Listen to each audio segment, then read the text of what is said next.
2022년 새해 첫 주일입니다.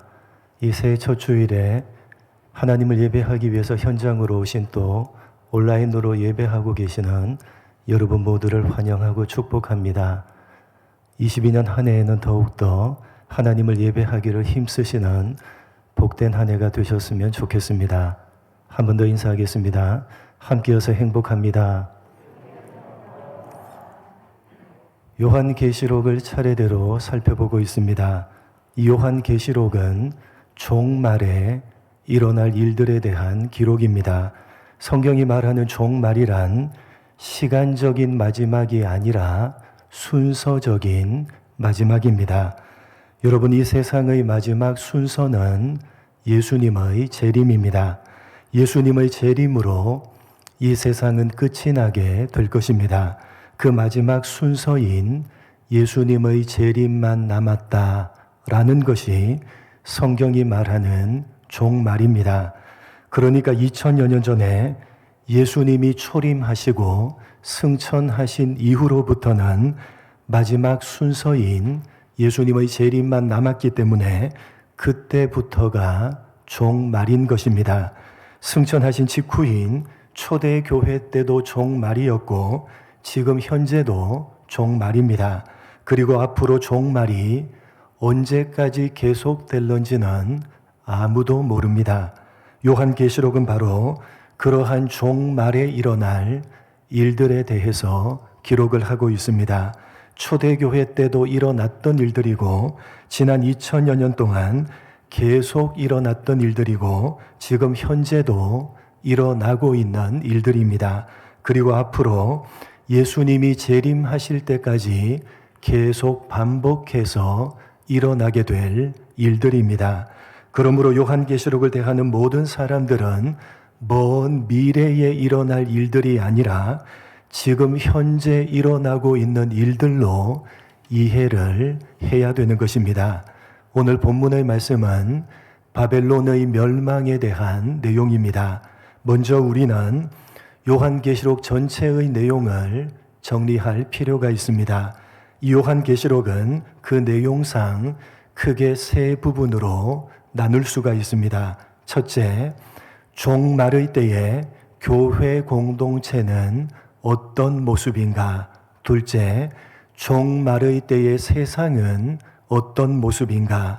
그리고 결론으로 교회에 대한 구원과 세상에 대한 심판, 이 세 부분 가운데 가장 많은 분량을 차지하고 있는 부분은 종말의 때의 세상은 어떤 모습인가 하는 두 번째 부분입니다. 요한계시록은 이 두 번째 부분을 일곱 인, 일곱 나팔, 일곱 대접이라는 세 가지 비유적인 표현으로 반복해서 설명하고 있습니다. 같은 내용을 다른 표현으로 반복해서 강조를 하고 있는데 제일 마지막인 일곱 번째 대접에 해당되는 내용이 16장 17절로 21절까지의 내용입니다. 마지막 16장 17절로 21절까지 한번 읽어보겠습니다. 한 절씩 교독합니다. 일곱째 천사가 그 대접을 공중에 쏟음에 큰 음성이 성전에서 보좌로부터 나서 이르되 되었다 하시니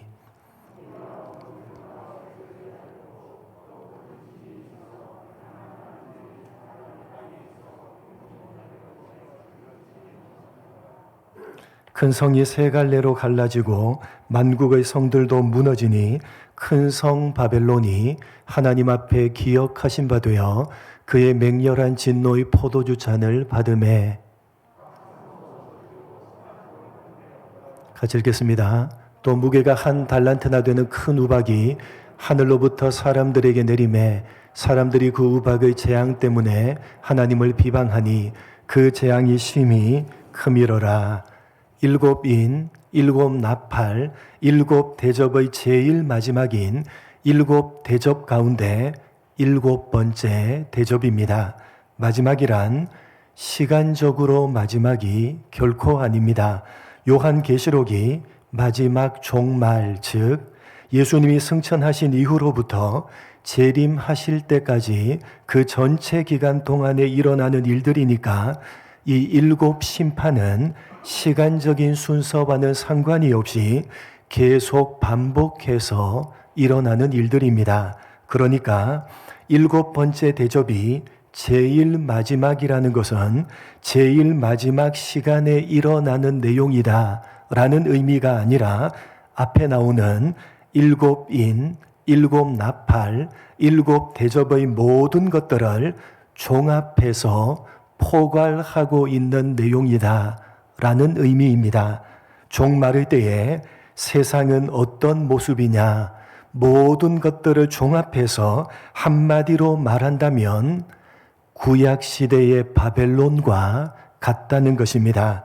종말의 때에 이 세상은 하나님을 반대하고 하나님의 백성들을 핍박했던 구약의 바벨론의 모습과 같다는 것입니다. 그래서 하나님께서 바벨론과 같은 세상을 심판하십니다. 그러한 바벨론에 대한 심판을 17장과 18장 두 장을 할애해서 보다 구체적으로 설명을 하고 있는데, 오늘 본문의 말씀은 바벨론이 멸망하게 된 이유에 대해서 보다 구체적으로 설명을 하고 있는 내용입니다. 여러분, 바벨론과 같은 세상이 멸망을 하게 된 이유가 무엇 때문입니까? 그것은 하나님께서 바벨론과 같은 세상을 심판하셨기 때문입니다. 그런데 여러분, 우리가 알아야 되는 것은 하나님께서 하나님을 대적하고 하나님의 백성들을 핍박하는 바벨론과 같은 세상을 심판하시고 멸하시는 것은 단순히 심판하시는 것이 목적이 아니라 구원하시는 것이 목적이라는 사실입니다. 무슨 이야기냐? 여러분, 성경 전체는 어떤 내용을 기록하고 있습니까? 여러분, 성경 전체는 어떤 내용입니까? 이 성경은 하나님의 구속사, 하나님의 구원 역사에 대한 기록입니다. 세상의 모든 일들을 다 기록하고 있는 것이 아니라 하나님의 구원 역사를 중심으로 기록을 하고 있는 책이 바로 성경입니다. 하나님을 반역하고 죄를 짓고 타락한 사람을 구원하시기 위해서 여자의 후손인 예수 그리스도를 이 땅 가운데 구원자로 보내셔서 대속의 죽음을 죽게 하시고 택하신 자들을 구원하신다는 내용이 성경 전체의 내용입니다. 성경은 심판에 관심이 있는 것이 아니라 구원에 관심이 있는 것입니다. 여러분, 하나님께서도 심판에 관심이 있으신 것이 아니라 구원에 관심이 있으십니다. 사실 여러분, 하나님께서 달리 심판을 하지 않으셔도 이 세상은 죄 가운데 있는 것 그것 자체로 이미 심판을 받은 것입니다. 여러분, 하나님께서 달리 심판을 하지 않으셔도 이 세상은 죄 가운데 있는 것 자체가 바로 이미 심판을 받은 것입니다. 무슨 말입니까? 여러분, 생명의 근원이 누구십니까? 모든 생명이 누구로부터 출발을 했습니까? 하나님으로부터 출발을 했습니다. 그래서 하나님이 모든 생명의 근원이십니다. 그런데 세상은 하나님을 대적하고 반역하여 하나님을 떠나버렸습니다. 하나님이 생명의 근원이시기 때문에 하나님을 떠났다는 것은 곧 생명을 떠났다는 것입니다. 여러분, 생명을 떠났다는 것은 무슨 의미입니까? 생명을 떠났다. 다시 말해서 생명의 반대편에 있다. 여러분, 생명의 반대가 뭡니까? 죽음입니다. 그렇기 때문에 하나님을 떠나서 죄 가운데 있다는 것 자체가 바로 심판인 것입니다. 이 세상은 하나님께서 따로 심판을 하실 필요도 없이 이미 죽은 상태, 이미 멸하여진 상태입니다. 왜요? 하나님의 반대편, 생명의 반대편에 있는 것 자체가 바로 죽음이기 때문입니다. 그래서 오늘 본문 2절 말씀을 보시면 이렇게 되어져 있습니다. 본문 2절 함께 읽겠습니다. 시작. 힘찬 음성으로 외쳐 이르되 무너졌도다 무너졌도다 큰 성 바벨론이여 귀신의 초소와 각종 더러운 영이 모이는 곳과 각종 더럽고 가증한 새들이 모이는 곳이 되었도다. 무너졌도다 무너졌도다 큰 성 바벨론이여 하나님을 대적하고 하나님의 백성들을 핍박하는 바벨론과 같은 세상이 무너져서 심판을 받을 것을 설명하면서 그 바벨론과 같은 세상을 가리켜서 어떻게 묘사합니까? 귀신의 처소와 각종 더러운 영이 모인 곳과 각종 더럽고 가증한 새들이 모이는 곳이라고 설명을 하고 있습니다. 무슨 이야기입니까? 하나님을 대적하고 하나님의 백성들을 핍박하는 바벨론과 같은 세상을 하나님의 반대편, 생명의 반대편에 있는 모습으로 묘사를 하고 있는 것입니다.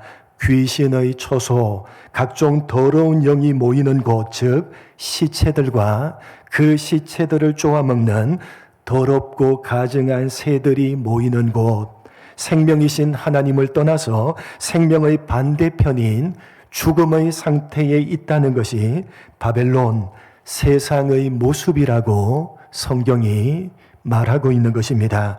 그리고 바벨론, 다시 말해서 이 세상이 그렇게 죽음의 상태에 있다는 것을 증명해 보여주는 것이 바로 본문 3절입니다. 3절 함께 읽겠습니다. 시작. 그 음행의 진노의 포도주로 말미암아 만국이 무너졌으며 또 땅의 왕들이 그와 더불어 음행하였으며 땅의 상인들도 그 사치의 세력으로 치부하였도다 하더라.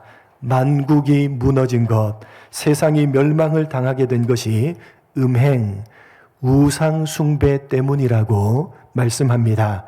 여러분 구약 성경을 보시면 우상 숭배는 음행과 별개로 설명을 할 수가 없습니다. 왜냐하면 우상을 숭배하는 예식 자체에 음란한 행동을 하는 것이 포함되어져 있었기 때문입니다. 구약시대의 우상 숭배는 이런 것이었습니다.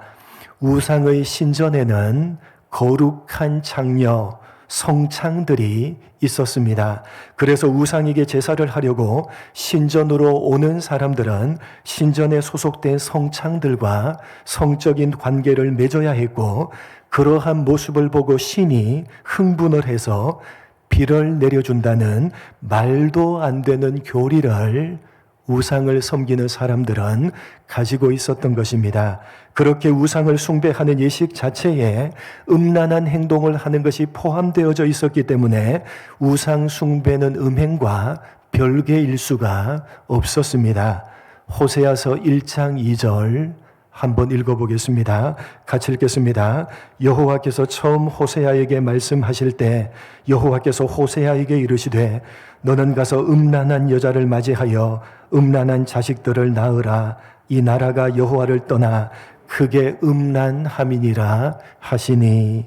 여러분, 호세아서는 북이스라엘이 가장 부강했던 여로보암 2세 때를 그 배경으로 삼고 있습니다. 나라가 부강하여지자 이스라엘 백성들의 마음이 하나님을 떠나서 점점 타락하여 우상을 숭배하기 시작했고, 이러한 우상 숭배가 이스라엘 전역으로 퍼졌습니다. 그래서 하나님께서 호세아를 선지자로 세우셔서 우상 숭배를 하고 있는 이스라엘 백성들에게 말씀을 전하게 하시는데 아주 특별한 명령을 하십니다. 어떤 명령입니까?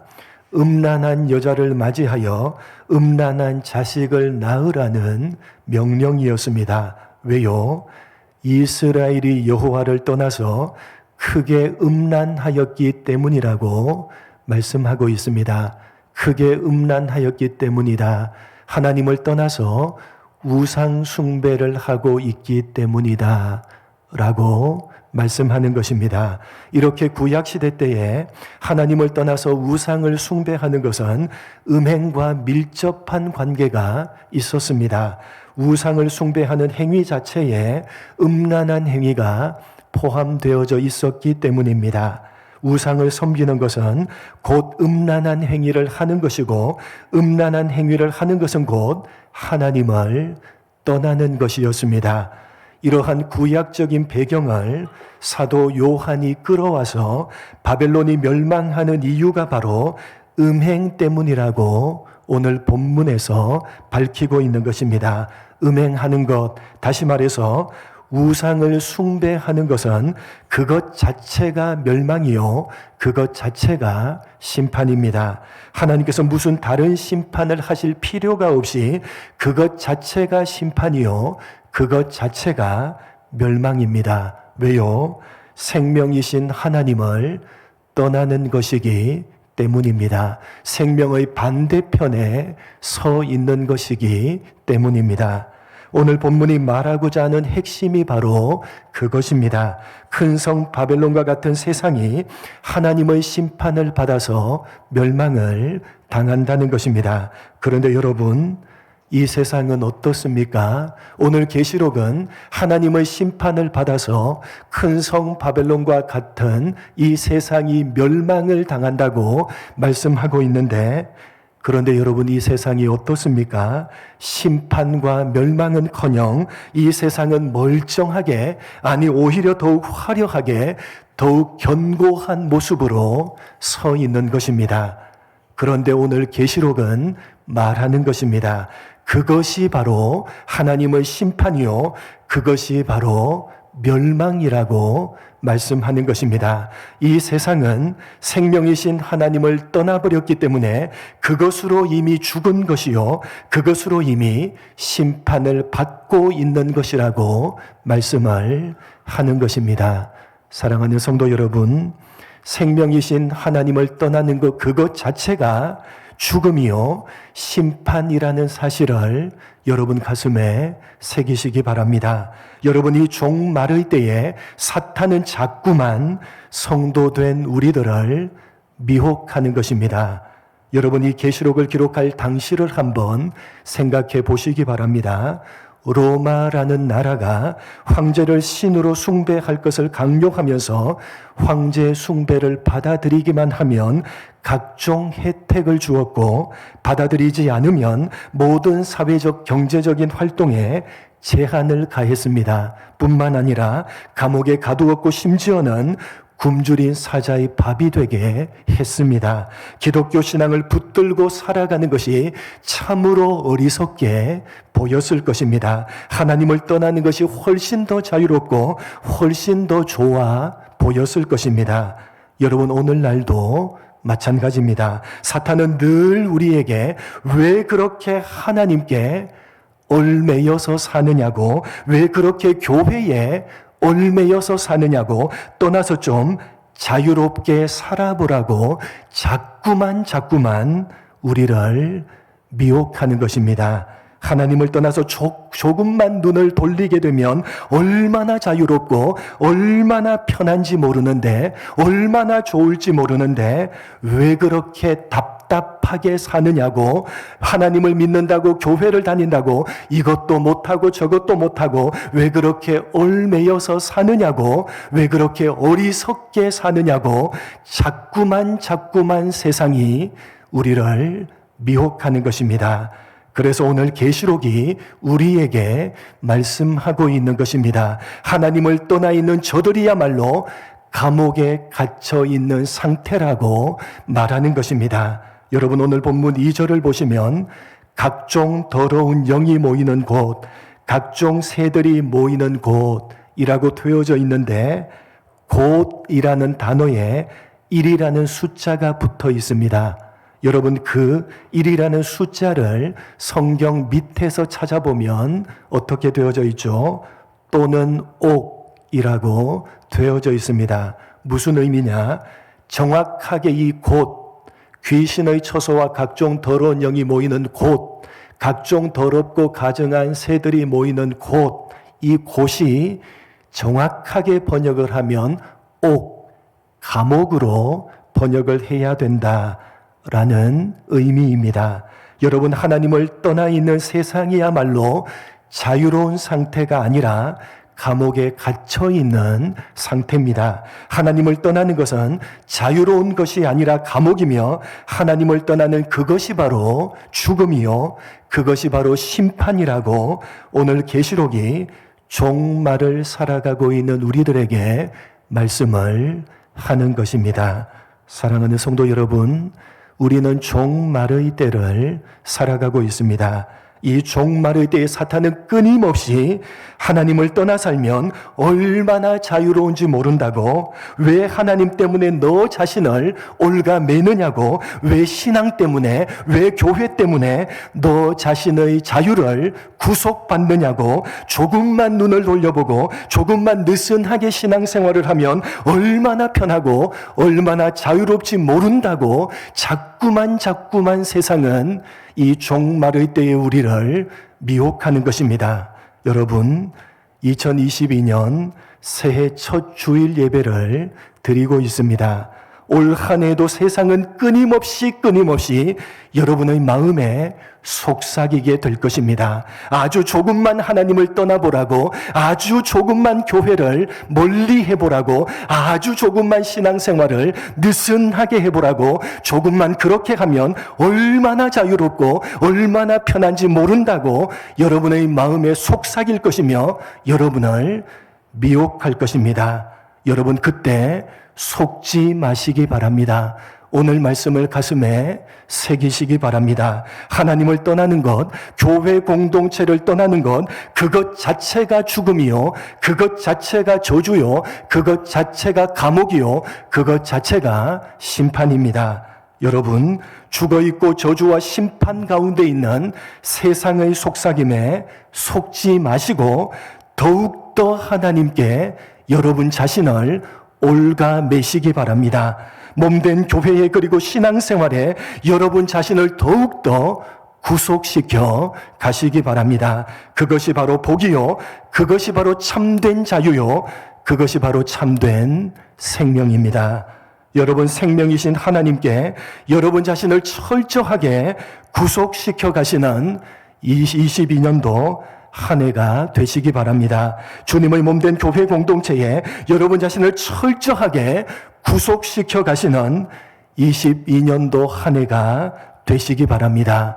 하나님께로, 주님의 몸된 교회 공동체로 여러분 스스로를 더욱더 올가매시는 그런 아름다운 구속이 여러분의 삶 가운데 더욱 풍성하게 이루어지시기를 주님의 이름으로 간절히 축복합니다. 하나님 아버지, 생명이신 하나님을 떠나 있는 이 세상은 그것 자체로 심판이요, 그것 자체로 멸망이요, 그것 자체로 죽음이요, 그것 자체로 감옥에 있다는 사실을 가슴 깊이 새기는 우리가 되게 하여 주옵소서. 이 종말의 때에 그 세상이 자꾸만 우리를 유혹할 것입니다.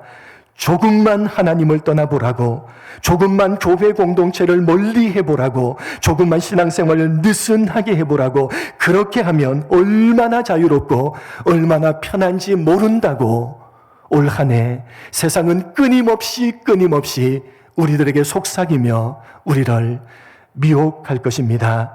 그때 하나님, 오늘 이 계시록의 말씀을 붙드는 우리가 될 수 있도록 복을 내려 주옵소서. 하나님, 생명이신 하나님께 더욱더 철저하게 우리 자신을 구속시키는 한 해가 되게 하여 주옵소서. 주님의 몸된 교회 공동체에 우리 자신을 철저하게 구속시켜가는 22년도 한 해가 될 수 있도록 인도하여 주옵소서. 하나님께로 주님의 몸된 교회 공동체로 우리 스스로를 더욱더 올가매는 그런 아름다운 구속으로 하나님께서 허락하시는 참된 자유와 참된 평안과 참된 기쁨과 참된 생명을 누리어가는 복된 한 해가 될 수 있도록 인도하여 주옵소서. 감사하오며 예수님의 이름으로 기도드립니다.